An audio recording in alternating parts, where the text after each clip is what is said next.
Q2FY23 earnings call of Wipro Limited. As a reminder, all participant lines will be in the listen-only mode, and there will be an opportunity for you to ask questions after the presentation concludes. Should you need assistance during the conference call, please signal an operator by pressing star and then 0 on your touchtone telephone. Please note that this conference is being recorded. I now hand the conference over to Ms. Aparna Iyer, Vice President and Corporate Treasurer. Thank you, and over to you. Thank you, Inba. A very warm welcome to our Q2 FY23 earnings call. We will begin this call with business highlights and overview by Thierry Delaporte, our Chief Executive Officer and Managing Director, followed by financial overview by our CFO, Jatin Dalal. Afterwards, the operator will open the bridge for Q&A with our management team. Before Thierry starts, let me draw your attention to the fact that during this call, we may make certain forward-looking statements within the meaning of the Private Securities Litigation Reform Act 1995. These statements are based on management's current expectations and are associated with uncertainties and risks, which may cause the actual results to differ materially from those expected. The uncertainties and risk factors are explained in our detailed filings with SEC. Wipro does not undertake any obligation to update the forward-looking statements to reflect events and circumstances after the date of filing. The conference call will be archived and a transcript will be made available on our website. Over to you, Thierry. Thank you, Aparna. Hello, everyone. Good evening. Thank you for joining our Q2 earnings call. And for those of you joining us from the U.S., good afternoon, I guess, maybe good morning for some.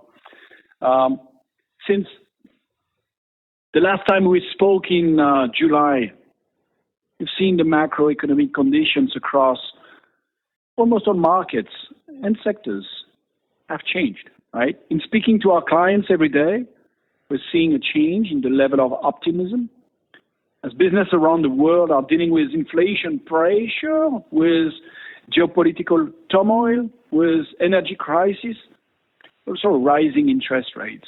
Almost every major economy is experiencing economic deceleration. And it's against this backdrop that we delivered a strong quarter. Our business strategy is sound, and our value proposition continues to resonate with clients across markets.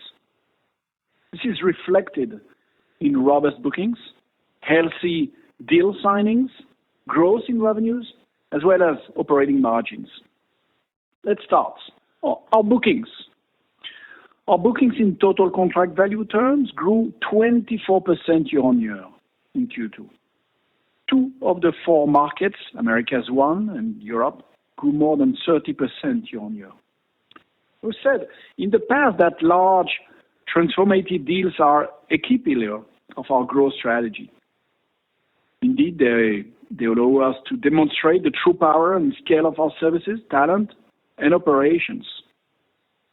Large deals are where we deliver maximum value for our clients. So I'm pleased to share that large deal wins have continued to be really strong. In Q2, we signed 11 deals with a total contract value of $725 million. This actually follows an exceptional quarter in Q1 when we clocked over $1 billion in deal signing. And this strong booking trajectory translates into a 42% year-on-year growth in our large deal bookings in the first half of this fiscal year. Over the last few years, we have steadily increased our win rate, improved the quality of our pipeline. As of today, our pipeline has what I would say a well-balanced mix of transformation, growth, and cost takeouts engagements. Now, this mix may change in the coming quarters based on external conditions that I talked about earlier. But we expect continued strong demand for our comprehensive portfolio of services. We know that technology, in good times like in bad, has become the underlying success factor for any business, regardless of what the problem is. Increasingly, technology is the solution. I believe we are better positioned than ever before to help our clients tap into the true power of technology, whether that's to drive growth and transformation, or manage cost, or build a sustainable future. Speaking of sustainability, we continue to build sustainability into everything we do, including across our tech stack.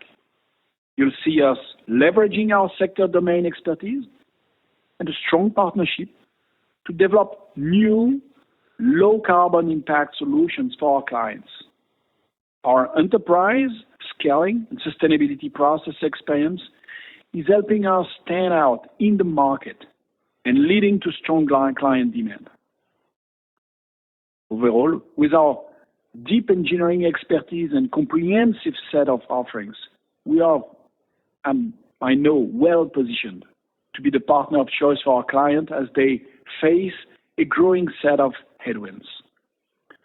Now, turning to our revenue growth, we recorded 4.1% growth in constant currency terms sequentially and 13% on a year-on-year basis.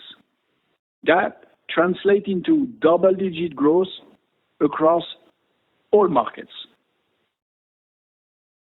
Business growth translates into growth for our colleagues, and I'm happy to share that we rolled out quarterly promotions to our employees in July and salary increases effective September. And yet, we've achieved operating margins of 15.1%. As we continue to enhance our portfolio with the newer and more strategic service offerings, our clients are recognizing the value we deliver. This is increasingly reflected in our improved price realizations. These efforts, combined with operational excellence, automation, higher productivity, are the key levers for margin improvement. As every quarter, I'll now share some finer details on markets, service offerings, and sectors. Let's start with our markets. In Americas 1, we grew 15% year-on-year in the second quarter, with all sectors showing strong growth. During the quarter, the fastest growing sector in the market was technology products and platforms, which grew 26% year-on-year. Order bookings in total contract value terms grew nearly 34% year-on-year in Q2.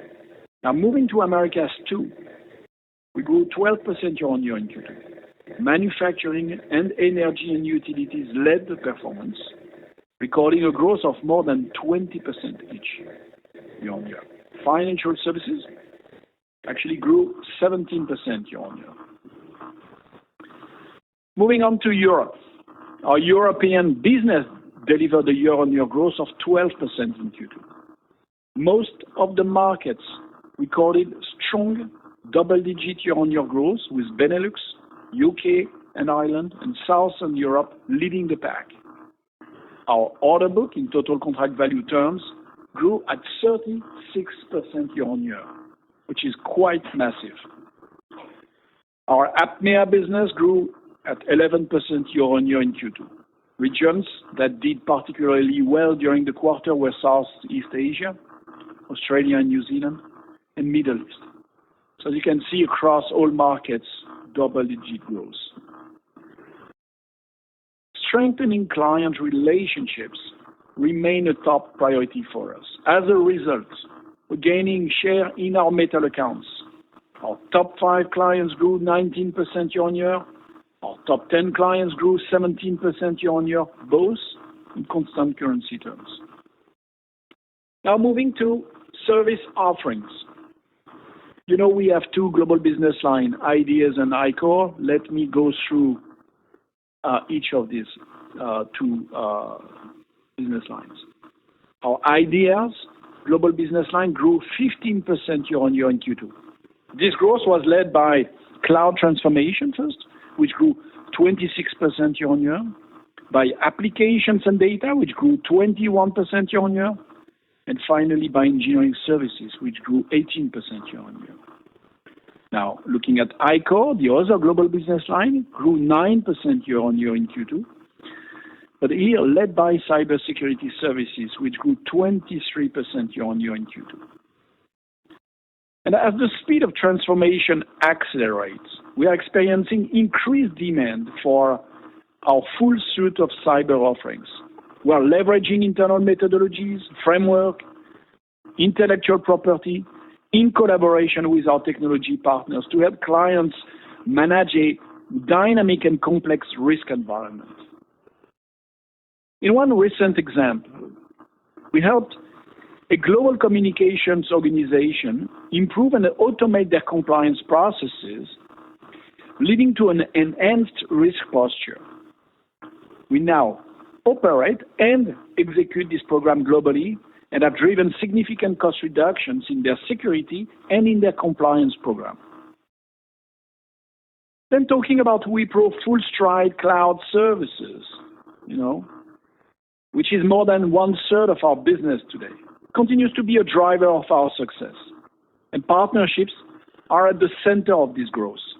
In fact, in the second quarter, bookings with hyper-growth partners grew 24% year-on-year.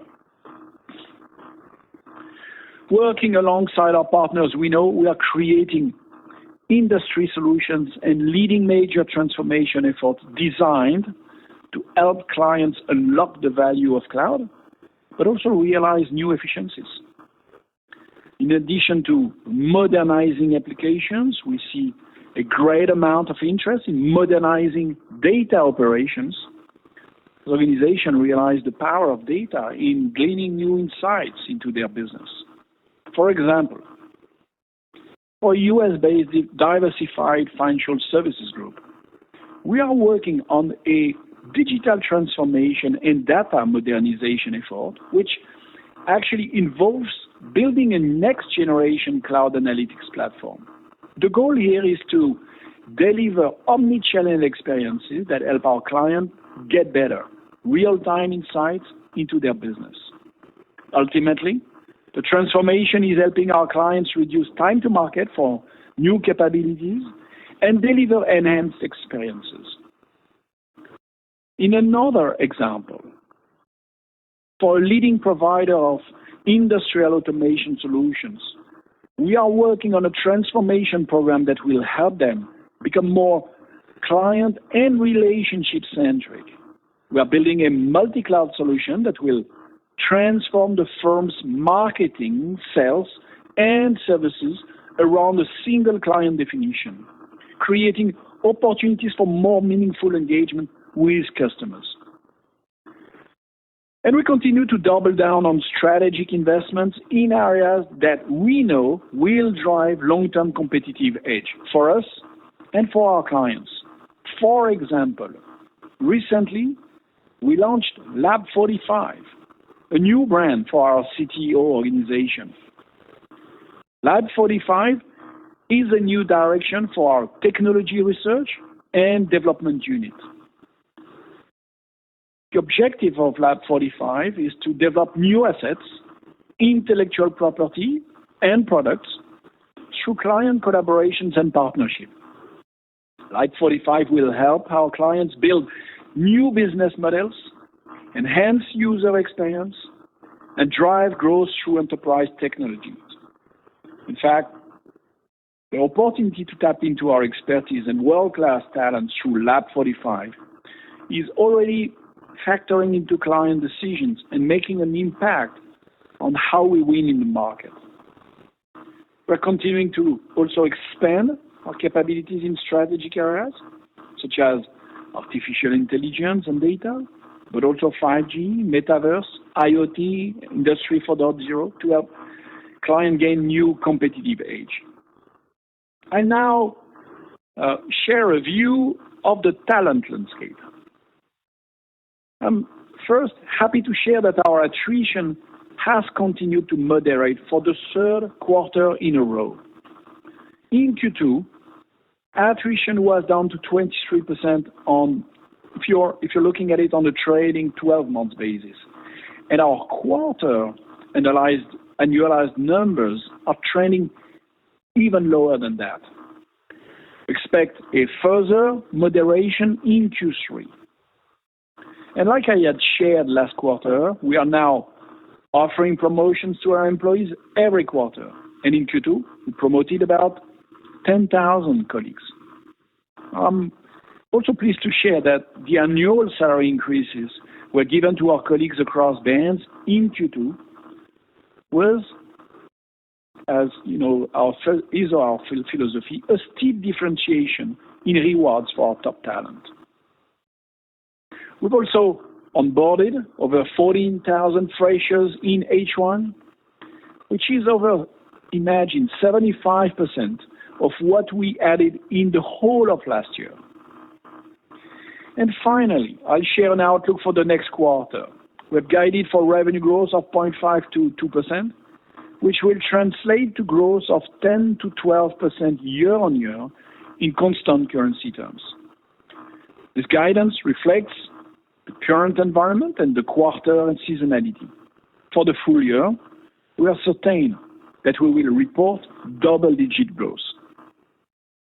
Our margin in Q3 will have some headwinds. There's the impact of 2 incremental months of salary increase, and yet we expect to hold our margin in a narrow band. In a summary, we have delivered a strong performance against the backdrop of a mixed macroeconomic environment in Q2. Our order bookings and large deals reflect an improved market competitiveness and prove that our strategy is working. We are experiencing a real shift in the market as clients increasingly turn to us to realize their boldest ambitions. And based on all these factors, we remain confident of gaining market share in the coming quarters. With that, I will hand it over to Jatin now for his comments. Thank you, Thierry, and good evening, good morning, good afternoon, everyone. We had a solid quarter. We delivered slightly above the midpoint of our guidance at 4.1% sequentially, which was 12.9% YOY growth. We delivered operating margin, which was slightly higher than quarter one at 15.1%. We had an ETR of 22.5%, which was again 1% also better than what we had for quarter one. And as a result, our net income grew 3.7% sequentially for quarter two. We had robust performance in cash collection and overall improvement in working capital cycle management. We therefore have posted a very robust 180% ratio of operating cash flow to net income. At the end of quarter two, we had $4.3 billion of gross cash and $2.2 billion of net cash on our balance sheet. We had a good performance in Forex. Our realization rate was 79.93, and we had $3.8 billion of Forex hedges at the end of the quarter. Our guidance, as Thierry remarked, for quarter three is in the constant currency we have mentioned in our press release, and it is 0.5 to 2%. We'll be very happy to take your questions from you. Thank you very much. Ladies and gentlemen, we will now begin the question and answer session. Anyone who wishes to ask a question may enter star and 1 on their touchtone telephone. If you wish to remove yourself from the question queue, you may press star and 2. Participants are requested to use handsets while asking a question. Anyone who has a question may enter star and 1. Ladies and gentlemen, we will wait for a moment while the question queue assembles.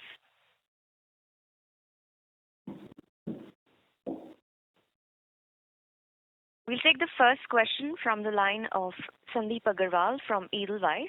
Please go ahead. Yeah, hi, good evening, and thanks for the opportunity to ask the question, and wish the whole management happy festive season.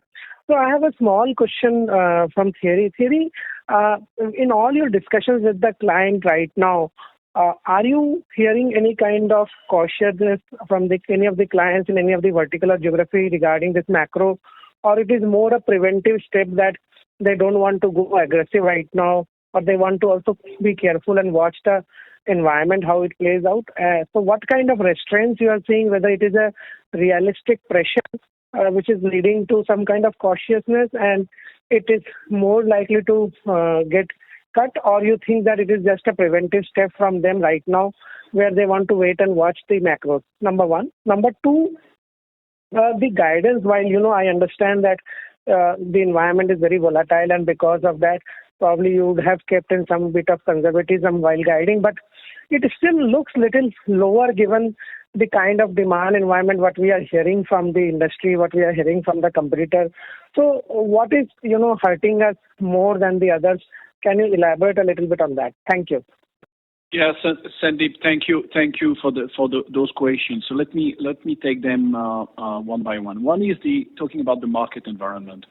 I think the answer was almost embedded into your question. The reality is that I think we all are connected with the market news, and it's quite interesting to see every single day or hear every single day what's happening in the whole world, macro environment, whether it's what's happening in Ukraine, what's happening with the oil, energy. What's happening with market conditions in America or in most of the countries. I think people see that, people hear that, and there is a certain evolution of the climate that is certainly the confirmation that we have. The market has changed. The market share conditions has changed. We are no longer in the same market and condition that we were, 9 months ago or 12 months ago. That's a reality. But, the big question is this context going to impact our industry? And frankly speaking, I'm not sure. That's why, I see a certain level of uncertainty today. There's a bit of uncertainty because, in talking to clients, they all are assuming that at some point in time, this will have some implications for them. And I think it's, that would be naive on our side to not hear what they are saying. So that's probably what is, and I'm moving to the question two, it's probably what's leading to our guidance. The business is good. I mean, we've been growing well over the last quarters. We've been performing well on bookings. So there's no sign on our side of, any particular slowdown, except that the market has changed, except that there are a certain environment of uncertainty that is impacting our clients. And then, obviously, Q3 is also a quarter where there's, furloughs. Do we have more furloughs than the previous years? I don't know. But we know that there will be furloughs. And so I realize that, you might see a point of caution, and it's maybe the case, but I think we've tried to be cautiously optimistic. I want to also give a perspective in terms of, the trajectory, the growth trajectory, right? If you look at Q2, we do 4.1% of growth, which is, a sign of, very strong performance. All our markets have grown double digits year on year. Not one grew less than 10%. So we see this trend. Now, if you take even more a step back and look at, Wipro's trend, last year where industry leading growth, right? This year, double-digit growth, and we are only halfway through the year. We know that will be double-digit growth. This company will have grown 40% in 2 years. That's the reality. And then again, the performance in bookings, the impact we have in the market gives us great confidence that we'll continue to grow well, and certainly gain market share in the next quarters. That's the mindset that we have right now. Okay, thank you. That's very helpful, and wish you best of luck for the current quarter. Thank you. Thank you. Thank you. Thank you. Our next question is from the line of Abhishek Bhandari from Nomura. Please go ahead. Thank you for the opportunity. Thierry, I have two questions. One is more from a near term and one is more medium term. The first one is, in the backdrop of, volatile macro, which you have been alluding to multiple times in your press conference and even in the recent last 20 minutes. How are some of your, recent consulting acquisitions, playing out, especially Capco and Rising? If you could share some trends over there. And also from a pipeline perspective, do you see any kind of change, coming through in these two particular subsidiaries? Okay, Abhishek, thanks for those two questions. So the first one about consulting. Consulting business has been a massive driver of growth for us over the last 2 years. We've, I was, talking about Capco. We've grown more than what we had in the plan every single quarter. Now, there's no doubt there's a slowdown, okay? And we see it. It was actually forecasted for us, and we see a slowdown for this consulting business. We also know, because it's a reality in our industry, that consulting tends to be early cycle. So the first one to slow down, first one to accelerate, and extremely agile to adjust to market evolution. So that's for your first question. In terms of, as you said, looking at the pipeline, a pipeline is stronger than ever. We have a very solid pipeline, I think, supporting our growth. If we look at the nature of the pipeline, there might be a certain evolution of the type of deals. One, they are definitive significant driver of growth. We see it. Cloud will continue to grow massively for us, and it's a third of our business. Security will continue to grow also, a large double digits. Engineering is growing very well as well. In terms of type of offerings, those are here. But I think even if we look at the cloud, I think it is the type of deals will possibly, and I'm being cautious in my assessment because, the trend is to be observed over a longer period of time. But I think we should certainly expect that a lot of the investments that our clients need to do in technology will require a business case, and therefore, will have a stronger focus on cost optimization, on productivity gains, and so on. That's possibly where I see an evolution of the pipeline. Thanks, Thierry. Thierry, my second question, which is more, on the margin side, more from a medium-term perspective. While we understand in the current context, there is, around 200 basis point impact of the acquisition, which is continuing.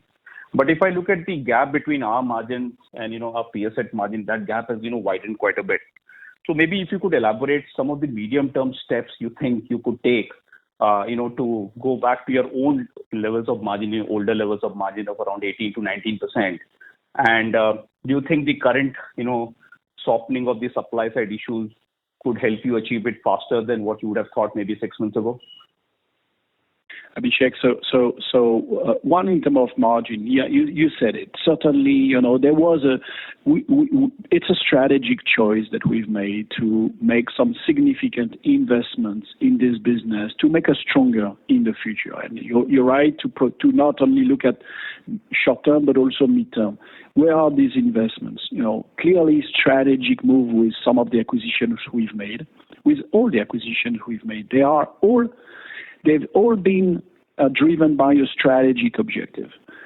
Then, significant investment into talent, significant investment into our, operating model and into our, operational excellence, significant investment into, our efficiency, our, market impact. So we have been significant investment as well on freshers. I think we spent more time explaining this a quarter or two ago, but we didn't have a fresher strategy until a few quarters ago at Wipro that was a par, if you like, with some of our colleagues in the market. And so we've decided to go, ambitious and really build this freshers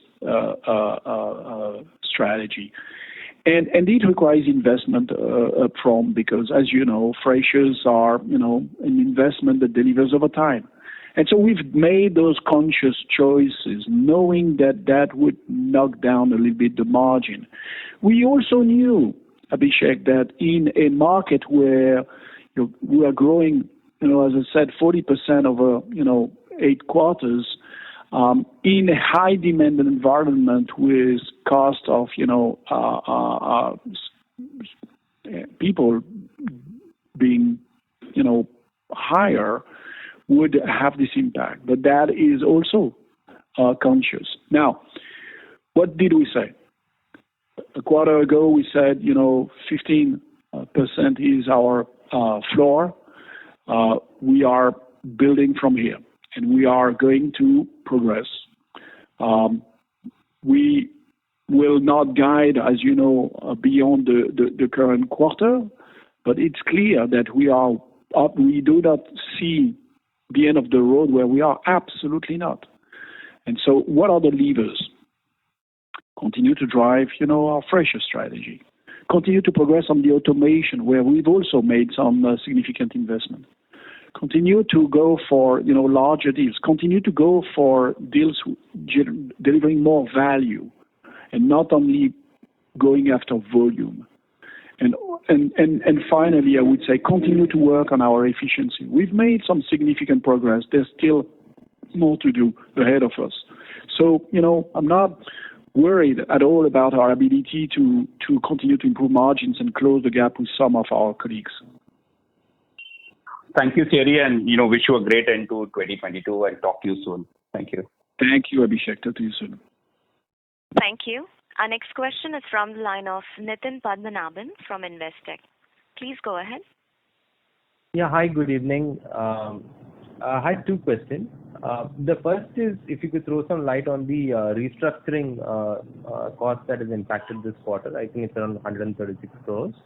What does that pertain to? If you could give some color there. The second, just wanted your thoughts roughly from a vertical perspective in terms of how you see demand on a going forward basis.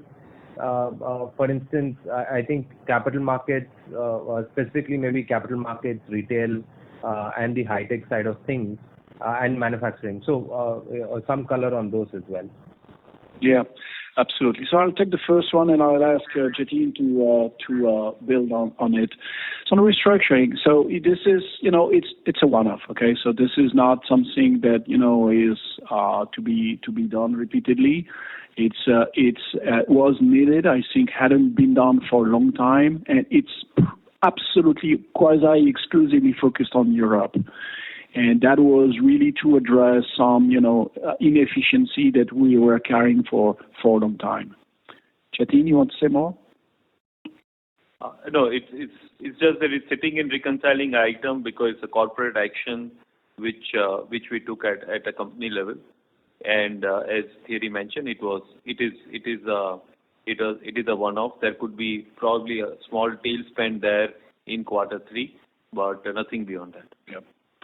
Now, your second question, Nitin, was about sectors, right? Industries and an outlook for the industries.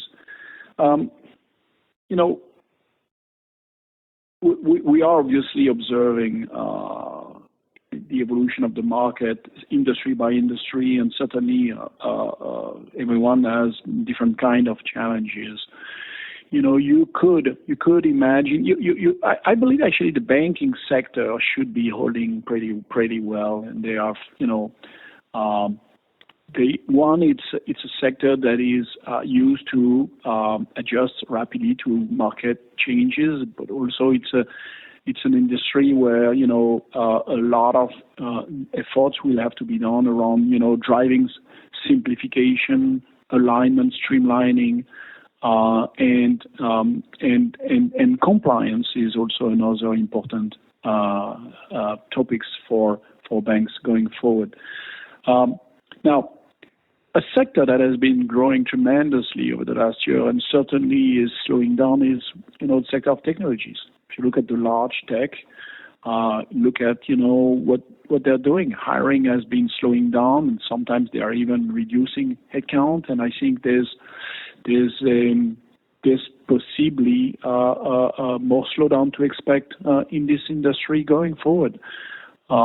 Another one where I could potentially see a potential slowdown if the economy worsen is a sector like retail, right? So we'll see, Nitin. Sure. Just a follow-up on the restructuring cost. Post the restructuring, do you think that improves the margin profile in Europe? And, should we anticipate that it should be a tailwind on margins from a European perspective after the restructuring? Yeah. So, Nitin, it is right that we have done this to reflect what we need from technology standpoint of future. But I don't think it would be right to equate this number with the reduction in spend going forward, because as you know, in Europe, as some of this restructuring costs you many years of pay. So I would request you not to equate this with the reduction in spend, but there would certainly be a tailwind where we have reduced the employee spend. Sure. Thank you so much, and all the very best. Thank you. We'll take our next question from the line of Ravi Menon from Macquarie. Please go ahead. Hi, thank you. Congrats on excellent revenue growth this quarter. Thierry, could you give us some color about how you're thinking about the demand environment in the US and Europe? So you called out, the macro uncertainty. Does that apply equally in both geographies, or not? Yeah, that's an interesting question, Ravi. What should I say? I mean, what we observed in the past is that typically when there is a slowdown or recession, it's steeper in America, but it's quicker as well, right? In Europe, it tends to be, coming a little later, but it takes more time to bounce back. So we will see. Today the performance, what's clear is if we look at our own business, the growth we see in Americas and Europe are, I don't know if the comparison help, but I think they are in the ballpark. They're similar, and so there's no market that is growing faster than another. But if there is a slowdown, I'm guessing it could potentially come from America. Now, there's something that is specific to Europe, which is more this energy crisis. Okay, so here also there's a bit of uncertainty here. It doesn't necessarily impact us directly, but certainly impacts some of our clients, I'm guessing, in industry like manufacturing, for example. That could have an impact on Europe. If not in Q3, in Q4, we'll see. Thanks, Thierry. And you spoke about how there is almost a sense of needing to accelerate the digital transformations and continue on the journeys. So do you think that makes technology spending a little bit more resilient in this downturn compared to what we've seen in the past, like either the GFC or in 2001? Ravi, I am convinced that indeed you're right. Technology services company are a lot more resilient than they were. Absolutely no doubt, because technology is not seen as a cost to reduce, but seen as a mean to transform organizations. And that is systematically what I'm hearing from clients, systematically. I mean, the fact, Ravi, that when you are connecting with a CEO, he's talking about technology, it's part of his, priorities. It was not the case in the last economic cycles. So it is definitely different. And there's no doubt that, when you are working on, topics like security, take the topic of security. I don't see this market slowing down. If you look at, what we are doing in cloud, definitely not slowing down either. Now, for sure, it will have to be at the back of business cases, right? But I think it's clients are very mature, and they know what technology can bring to them, and they know why they are investing in technology. So, to your questions, an absolute and frank yes. Great. Thanks so much, and best of luck. Welcome. Thank you. Our next question is from the line of Mukul Garg from Motilal Oswal Financial Services. Please go ahead. Thank you. Thierry, I just wanted to follow up on the consulting business. It kind of sounded that you expect consulting to be a bit slow in the near term, given the volatile demand environment. How do you think about the profitability of the business in the near term? Because this business usually has very high operating leverage, and slowdown kind of impacts the profitability meaningfully. So how should we think about the profitability aspect and consulting in general? I'll have a follow-up question after this. Okay. So first, talking about the consulting business. One point interesting to note. Yes, consulting is slowing down from where we were growing some quarters ago. It's true. But what's interesting is that consulting continues to drive growth in our business. If you look at our banking sector, for example, while Capco's growth has been slowing down, the impact of Capco to us winning large deals in the BFS, in the financial service sector, is higher than it was.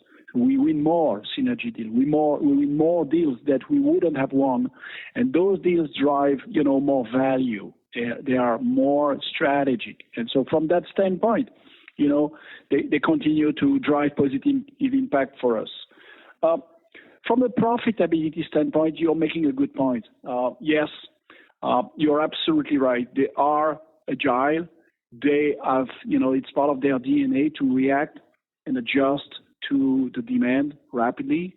And that's exactly what we are seeing, actually. Why? As they are slowing down, margins are improving.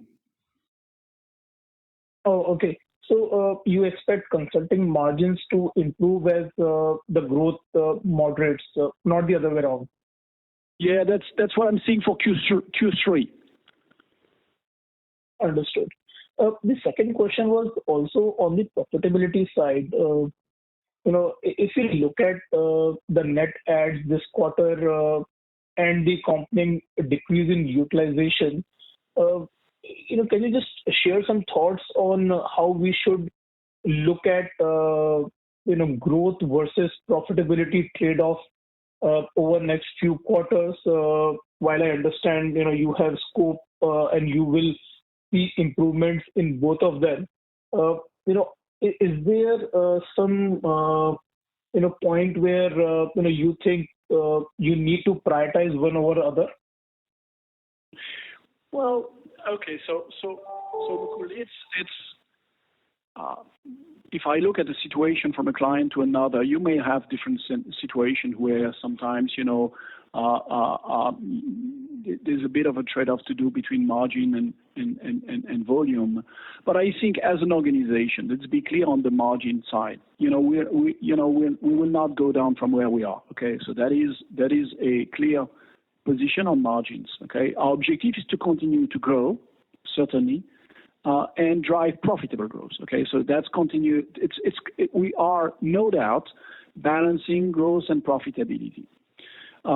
When you were referring to headcount evolution and so on. What we had said in Q1, if you remember, is we had made the conscious decision to make quite a material amount or significant amount of hiring, knowing well that we could end up the quarter with a little more headcount and a bigger bench than expected. And I'm excluding freshers in my statement, because we needed to get ready for the demand that we were seeing in our business. But we also made the conscious decision to invest in our freshers. And so we've just followed this strategy. We haven't changed. We have hired in H1 as many freshers as, no, actually 75% of the total number of freshers we hired last year over 12 months. And those are investments because we knew we needed it to continue to improve our operating model while being able to deliver and respond to the demand. This quarter, if you look at the utilization, part of the utilization is obviously impacted still by the volume of freshers, but we've continued to optimize, our capacity and manage to deliver, a significant increase of the revenue without having a significant increase of our headcount. It's actually the mirror of what we had said a quarter ago. And Sure. Mukul, I'll just add to the point which Thierry made, where he said we continue to utilize this talent that we hired earlier. While it may not reflect in the numerical utilization number that you are seeing in data sheet, because it has effectively the more experience or lateral bench has got utilized, it has got replaced by a higher fresher bench. So economically, we have got an upside in quarter two out of utilization, but it is not reflecting yet in the numerical number. Understood. Jatin, if I may ask one question on capital allocation. You have in past mentioned about focus kind of moving towards acquisitions. Given the environment in which we are, do you think we need to take a step back, from an acquisition point of view, from inorganic growth point of view, and move to more cash return to shareholders, or is this the time to press accelerator on that pedal? So Mukul, we have always mentioned that acquisition remains the core part of our strategy. So there is no change in that position. We have also mentioned that 50% of the cash that we generate, net income that we generate, we will return back to shareholders, and that also we will consistently maintain. We had one of our special dividends that we announced in Q4 FY22, as you are very much aware. Acquisition decisions are a factor of many things, especially apart from the attractiveness of the asset. It's also a factor of willingness to sell, price correction in the market, and so on and so forth. But overall, our position remains on the acquisition as well as on cash distribution back to shareholders, consistent with what we have said in before too. Thierry, if you would like to add. No, I think you said it. What I would remind is, Mukul, is that what we've always said is that acquisitions, we do them for strategic reasons. Okay, so we do not have a number like we need to do X number of acquisition in a given year. Okay, what is driving a decision is really does it make sense? Is it a sound decision from a strategic standpoint? And so that approach doesn't change for us. Now, acquisition will never be used to offset organic focus. Organic focus is what's driving our day to day. The acquisition, is really more to get us to reinforce our position in a place where we have already a strong position or strengths, but we believe we can accelerate and have a bigger impact, or actually acquire a new capability or a set of new technology or new relation with clients. So clearly, strategic drive the decision. It's never tactical. And second point, Mukul, is we do not have a number to fill, so there's no such thing as we have to do an acquisition. We do it when it means when it's right for us. Understood. Thanks a lot for answering my questions. You're welcome. Thank you. Our next question is from the line of Manik Taneja from JM Financial. Please go ahead. Hi, thank you for the opportunity, Thierry. I wanted to pick your brains about the aspect that while you mentioned that that we've been investing in our talent supply chain, but generally for the Indian origin or the Indian heritage IT services players, we have seen margins now being at least, if not on par, but being lower than pre-COVID levels. And that's the case for us as well. While for some of our global competition, both from the European heritage players as well as US, in their case, we haven't seen any margin deterioration. So if you could help us understand, what do you think essentially explains the disconnect in terms of the margin profile or the impact on margins for Indian companies versus the global peers? Mamek, you asked me to comment the margin trends of my colleagues. Is it what you're asking me to do? I have too much respect for them to do that. No, so I'll just repeat my question. While all the players have seen challenges with regards to... Mamek, yeah, I get that. Mamek, I'll try my best, okay? But don't hold me against that, okay? I'll try. So what I'm saying that why have the costs gone? Why has the margin been impacted? Because of the evolution of the cost of employees. Why the cost of the employees have gone up? Because, in a high demand market, attrition has gone up. And attrition needed to be backfilled. And backfill was with more expensive resources. I think it's what anybody in our industry has experienced, but also our clients have experienced in the last 12 months. Now, it is a reality that is uneven from one market to another. One market where it's been extremely true is India. And so the companies that have, the biggest part of their headcount in India have been most impacted. I think it's a reality. That would be my explanation. Jatin, you have anything else to add? No? Okay. All right. Are you okay with that, Manek? Sure. Thank you, Thierry. But I also wanted to get a sense on how do we think about price increases over the next 6 to 9 months, given the macro volatility. Do you think price increases still continues to be a margin lever for the industry over the next 6 to 9 months? Over the last quarters, it has been the case. Okay, we've been able to raise prices with a lot of our clients, and we've really driven a conscious focus on that, just to make sure that obviously our client understood that given the reality of the supply pressure, if you like, it was the same way they see inflation.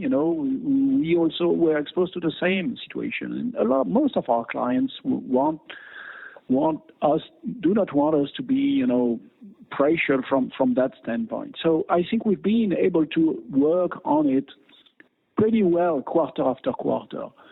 Will it continue? That's we are assuming for the time being that yes, it should continue. But market can change to a point at some point in time where it becomes more difficult. I don't see it. For the time being, I believe that we should continue to expect price increase from our clients. Certainly our view. Sure. Thank you and all the best in the future. Thank you. Our next question is from the line of Sudheer Guntupalli from Kotak Mahindra AMC. Please go ahead. Hi, thanks for the opportunity. And Jatin, apologies if this question has already been asked, but net utilization ex trainees, it has dropped almost 400 basis points. Any client drop off or any project drop off that is causing this reduction? No, Sudhir, thanks for asking that question. No, there is no such drop off.